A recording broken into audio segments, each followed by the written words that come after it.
¿Sabías que hay muy buenas noticias en estos 8 meses cumplidos desde que inició el gobierno? Hoy en el artículo 14, el espacio donde analizamos la ley, vamos a hablar de las cosas buenas que han pasado desde enero. Buenas, sí. Claro, porque resulta que lo bueno es que las Cortes han tenido que frenar una tras otra las genialidades firmadas desde el despacho Oval. Pero quédense porque les va a interesar de qué se trata.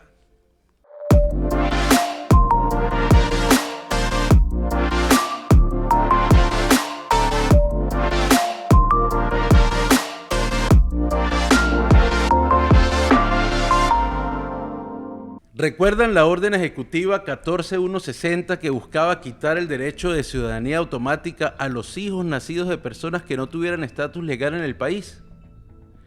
Nada como empezar el año negándole ese principio constitucional básico a esos niños.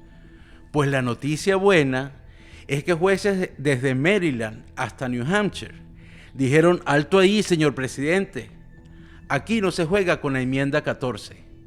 Incluso la Corte Suprema intervino para limitar remedios alegando que las decisiones solo podían ser aplicadas a circuitos judiciales de los demandantes.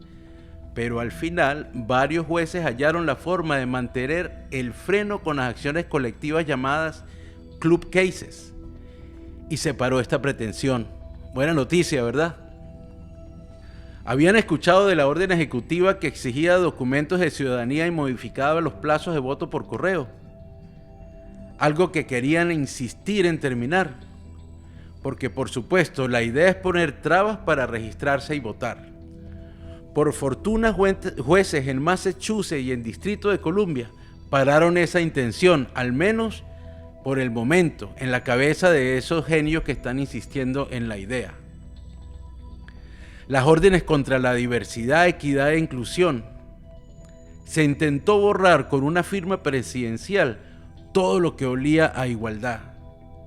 Pero jueces en Maryland y California recordaron que la Constitución ya está escrita y no se puede cambiar por agendas.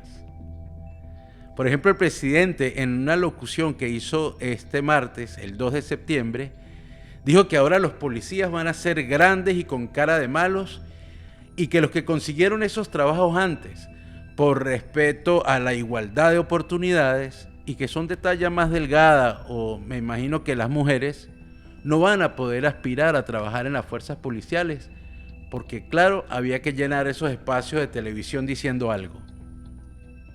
¿Se acuerdan también de las suspensiones de fondos a las ciudades santuario? Esas que decían que eran rebeldes demócratas. La idea era simple: no me apoyas con la inmigración y no te envío dinero. Los jueces del Distrito de California respondieron con una idea aún mucho más simple. Esto se llama chantaje inconstitucional, parando esta pretensión. Puras buenas noticias. Las relaciones laborales de las órdenes ejecutivas contra los sindicatos de los empleados públicos. Porque no hay mejor demostración de democracia que despojar a miles de empleados de sus derechos de negociación colectiva. Para el gobierno fue un final feliz, pero no les duró mucho, porque los jueces del Distrito de Columbia y del Distrito de California le dijeron: ni sueñes con eso. Las detenciones por perfil racial.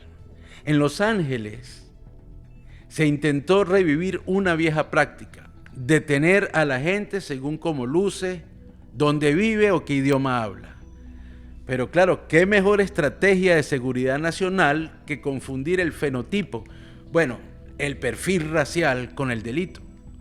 La jueza federal, Frimpong, dijo: hasta aquí llega esto. No solamente bloqueó las redadas, también obligó a que cualquier detenido puede tener acceso a un abogado en cualquier momento de la semana. Aquí lo malo es que todos los días está pasando lo mismo, es decir, le están pasando por encima a esa orden judicial. No sé qué va a pasar. Yo quisiera pensar que en algún momento esas personas van a pasar a la historia y nos vamos a acordar mucho de sus nombres. También otras noticias es las tarifas. Trump quiso jugar a ser el ministro de Economía Mundial con sus aranceles, pero un tribunal de apelaciones del circuito federal lo bajó de esa nube y declaró que la mayoría de esas tarifas son ilegales. Aunque el 2 de septiembre también Trump se refirió a esos 7 jueces como liberales, movidos por ideología, y que por supuesto iba a apelar ante la Corte Suprema y que iba a exigir de la Corte una decisión expedita porque Estados Unidos no se podía quedar sin cobrar los aranceles. Pero vamos a ver qué va a pasar, qué va a decidir la Corte. Esta novela jurídica continúa. El gobierno decidió terminar el TPS para Honduras, Nepal y Nicaragua. El 9º circuito básicamente le dio luz verde para eso. Terminen el programa y adelante. Y así decenas de miles de personas que llevaban años protegidas vieron sus vidas voltearse en cuestión de semanas. Pero aquí los responsables han sido los gobiernos que les dieron esperanzas falsas a estas personas. Lo mismo está pasando con el TPS de Venezuela. El juez Chen ahora tiene la batuta. El gobierno alegaba que el juez Chen no podía decidir sobre el TPS venezolano. El 9º circuito lo corrigió y le dijo sí puede y debe. En otras palabras, cuando la Casa Blanca quiso jugar a árbitro y jugador, la Corte le recordó que las reglas del juego las pone es un juez federal. En este sentido, fue como cuando un profesor le dice a su alumno haga otra vez la tarea. Ahora falta es la decisión que tome el juez Chen, luego que apele otra vez el gobierno a través del Departamento de Homeland Security y que la Corte decida. Sin embargo, en mi opinión, el destino va a ser el mismo que el de Honduras, Nepal y Nicaragua. Es decir, van a terminar con el TPS porque es algo temporal. Y que mientras no se cambie la ley de TPS y el artículo 244 de la Ley de Inmigración y Nacionalidad, el gobierno tiene el derecho de quitar el país de ese programa de protección. Al menos no va a cambiar nada con este gobierno llevando esta agenda. También está la buena noticia de la protección de los Everglades.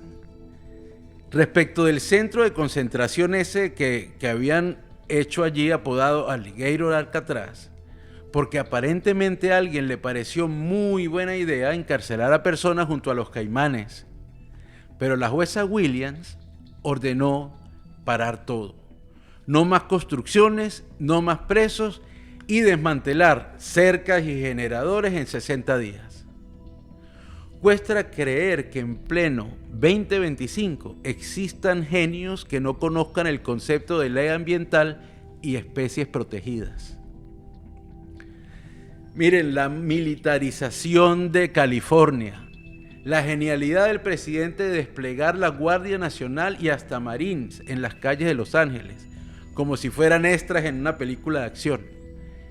El problema es que existía una ley que se llama Posse Comitatus de 1878 que prohíbe que militares hagan de policías, salvo en insurrecciones o en invasiones, y aquí no había ninguno de los dos. El juez federal Breyer, el 2 de septiembre, esta misma semana, lo dijo. Eso fue ilegal. Ordenó que se retiren las tropas o al menos que protejan solamente los edificios federales. Qué increíble que en Estados Unidos aún necesitemos un juez para recordarle al presidente que este país es un país de leyes y de democracia y que todavía no puede hacer lo que quiere. Así que sí, queridos oyentes, en este 2025 hemos tenido buenas noticias. No porque el Ejecutivo se haya moderado, sino porque el Judicial ha tenido que sacar tarjetas rojas una detrás de otra. Un país donde la Corte Suprema discute cómo frenar los excesos de su propio presidente y donde los jueces de distrito han tenido que salir a combatir los incendios actuando como bomberos. La pregunta para ustedes es, ¿hasta cuándo creen que dependeremos de los jueces para que la balanza de poderes vuelva a tener un sentido y a dirigir el gobierno? Si seguimos así, no queda duda que las palabras de Séneca cobran vida. No hay viento favorable para quien no sabe dónde va. Si quieren seguir analizando conmigo estos episodios donde la ley y la política chocan, suscríbanse al canal, compartan este episodio y prepárense porque en el 2025 promete más capítulos como este. Seguimos.